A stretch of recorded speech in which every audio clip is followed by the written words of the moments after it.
गुरुग्राम में GIA house sector 14 में industrial convention Haryana chapter का भव्य आयोजन नेशनल ह्यूमन वेलफेयर काउंसिलिंग व फेडरेशन ऑफ नेशनल इंडस्ट्रीज से गुंजन मेहता जी की तरफ से करवाया गया। कार्यक्रम में मुख्य अतिथि के तौर पर Giriraj Dhingra, chairman Haryana traders welfare board Gurugram व doctor Pushpendra Pratap Singh, country head Asia shipping व विशिष्ट अतिथि के रूप में अग्रवाल पैकर्स एंड मूवर्स के चेयरमैन रमेश अग्रवाल, GIA के पूर्व अध्यक्ष JN Mangla, chamber of commerce उद्योग बिहार के अध्यक्ष Ashok Kohli, PhD chambers of commerce के deputy general secretary Naveen Seth, Rakesh Vora, founder member industrial development association sector 37, Umesh Kumar अध्यक्ष electroplating welfare association sector 37, Kadipur industrial association Gurugram की तरफ से Shripal Sharma, joint director Satish advocate, Neeraj Priyadarshi, doctor DP Goyal, Mukul Gupta, Artemis hospital के डॉक्टर आशु Jain, general manager Farid Khan व अन्य प्रतिनिधि और गुरुग्राम उद्योग जगत के गणमान्य लोगों ने इस कन्वेंशन में हिस्सा लिया और अलग अलग विषयों पर अपने अपने विचार रखे, जिनमें मुख्यतः इंडस्ट्रियल ग्रोथ, एक्सपोर्ट, लॉजिस्टिक्स एवं shipping, green energy, artificial intelligence और रोबोटिक्स, हेल्थ केयर, स्टार्टअप एवं फाइनेंस जैसे मुख्य विषयों पर पैनल डिस्कशन किए गए। आयोजन में उपस्थित उद्यमियों को इस विषय पर महत्वपूर्ण जानकारी साझा हुई और उन्हें उनके उद्योगों को और बेहतर और आगे बढ़ाने में मददगार साबित होगी। आए हुए सभी प्रतिनिधियों का आयोजकों की तरफ से फूलों का गुलदस्ता व स्मृति चिन्ह देकर स्वागत किया गया। आयोजन में आए अलग अलग संस्थानों के महाअनुभवों ने उद्योग जगत में निरंतर इस तरह के भव्य आयोजनों के लिए गुंजन मेहता को शुभकामनाएं दी और उनके मानव कल्याण में सबसे महत्वपूर्ण उद्योग जगत को कि गुरुग्राम में लाखों लोगों को रोजगार प्रदान करता है, इस विषय को गंभीरता से लेते हुए इतने अच्छे कार्यक्रम करने की प्रशंसा की। आयोजन के अंत में गुंजन मेहता ने आयोजन में आए सभी महाअनुभवों का आयोजन को सफल बनाने के लिए आभार व्यक्त किया।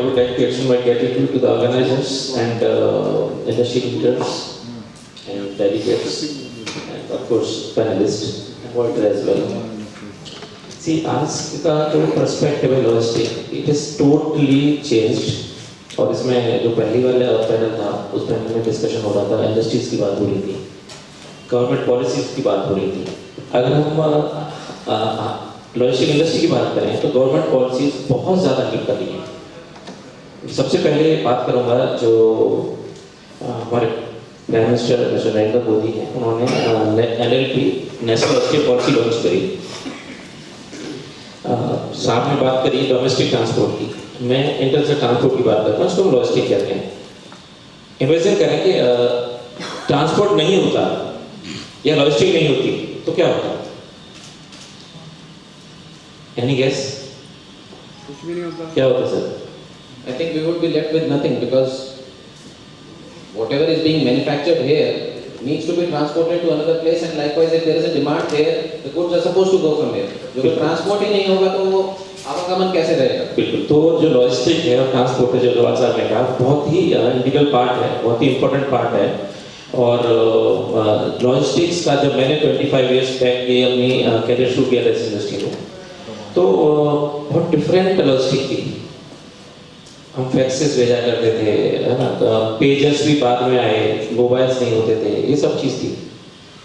और जैसे साहब ने उत्तर प्रदेश का नाम लिया, तो हमारा एक कंटेनर डिपो है जिसे हम लोग कहते हैं ICD Dadri, inland container depot. वहाँ पे इनिशियली लोगों को बहुत डर लगता था कि हम वहाँ अगर लेट हो गए, बेसिकली जो काम करने वाले लोग होते हैं वो बाइक्स पे ही चलते हैं नॉर्मली। उस समय तो बिल्कुल बाइक पर चलते हैं, क्योंकि आज हमारी सैलरीज बहुत हैं, हमारे को हर फैसिलिटीज़ हैं, क्योंकि FDI है ना, फॉरेन इन्वेस्टमेंट है इंडिया के अंदर, इंडस्ट्रीज बहुत ग्रो कर गई हैं। तो वो डर रहता था कि अगर हम परी चौक से आए तो रास्ते में कोई हमें लूट लेगा, चाहे हमारे पास 100 रुपये हो, चाहे 200 रुपये हो। तो मैं कमिंग बैक टू लॉजिस्टिक्स, कि लॉजिस्टिक जो मैं बात कर रहा हूँ, इंटरनेशनल लॉजिस्टिक की बात कर रहा हूँ, उसके अंदर गवर्नमेंट पॉलिसीज ने जो रोल प्ले किया है, जो नेशनल लॉजिस्टिक पॉलिसी ने रोल प्ले किया है, उससे हमारा जो इंफ्रा है, साथ में जैसे कहा UP होके नहीं लेके जाते थे, 200-300 किलोमीटर एडिशन लेके जाते थे। आज ऐसा नहीं है। आज UP के रोड्स, मुझे तो सिंगापुर चाइना से विक्षेपित हैं, क्योंकि मैं UP से बिलोंग करता हूँ, अलीगढ़ का रहने वाला हूँ। तो आज रोड्स जो इंफ्रा है ये NLP की वजह से हुआ सर। फिर NLP को सपोर्ट करने के लिए हमारे प्रधानमंत्री जी ने और पॉलिसीज करी, जिसके अंदर उन्होंने गति शक्ति योजना को लॉन्च किया। मैं टेक्निकल टर्म से थोड़ी बात करूंगा। और गति शक्ति को जब लॉन्च किया तो उसकी वजह से जो वेयर हाउसेज हैं वो वेयर हाउसेज बहुत रोड्स के पास होने लग गए। पहले क्या होता था, वेयर हाउसेज ही गाँव में जाके हुआ करते थे, वहाँ जाना ट्रांसपोर्ट करना बहुत मुश्किल हुआ करता था। अभी मैं इंडिया लॉजिस्टिक की बात करूँगा, फिर इंटरनेशनल आएंगे। बहुत मुश्किल हुआ करती थी, डिफिकल्ट होता था, लेकिन आज वेयर हाउसेज बहुत कनेक्टेड। और जो बड़ी बात ये रही है कि लोग जितने भी यहाँ आए थे पार्टिसिपेंट, वो अभी तक बने रहे, यानी कि उनको साथ में यहाँ तक रहना जितनी देर तक, तो हम समझते हैं कि कहीं ना कहीं उस प्रोग्राम में रुचि तो है और कुछ वो प्रोग्राम कुछ न कुछ हमारे जितने भी पार्टिसिपेंट हैं उनको कुछ देकर जाएगा। तो ये टाइम टू टाइम होती रहे। और मैं साथ ही साथ जब मेरे को मुकुल गुप्ता जी ने कहा कि भाई एक प्रोग्राम में अंकल आना है, तो मैंने जब मुकुल ने कहा होगा तो कोई ना कोई प्रोग्राम बढ़िया ही होगा, बिल्कुल, क्योंकि इनकी चॉइस ही अच्छी होती है, तो इसको भी मैं बधाई देता हूँ। लेकिन सर इस कार्यक्रम में इन पैनलों में जो पैनल चल रहे हैं इनमें युवा पीढ़ी को भी देखा गया है, क्योंकि कहा ये भी जाता है कि युवा पीढ़ी आजकल सोशल मीडिया में बड़ा लीन है। तो आपकी तरफ से क्या कुछ संदेश देने की कोशिश की जाएगी इस कार्यक्रम को लेकर? युवा पीढ़ी आज ना बहुत ही जागरूक है, और जितने भी स्टार्टअप है आप देखो कि युवा पीढ़ी के द्वारा ही किए गए हैं। और युवा पीढ़ी के ऐसे प्रोग्राम में से कुछ तकलीफें और कुछ वो लेके जाती है, उसके ऊपर फिर शोध करती है, काम करती है, उनका वही एक स्टार्टअप बन जाता है। तो युवा पीढ़ी तो आजकल बहुत हमारी एग्रेसिव है, ऐसी बात नहीं कि मैं काफ़ी प्रोग्राम में जाता रहता हूँ, तो मैं समझता हूँ कि युवा पीढ़ी बहुत हमेशा एडवांस है। और इस प्रोग्राम में तो युवा पीढ़ी के मैंने देखे कुछ विद्यार्थी थे, कुछ कॉलेज के विद्यार्थी थे, तो वो सब लोग थे यहाँ पर, तो उनसे मेरी बातचीत भी हुई और बड़े कीन थे हर चीज़ पूछने में।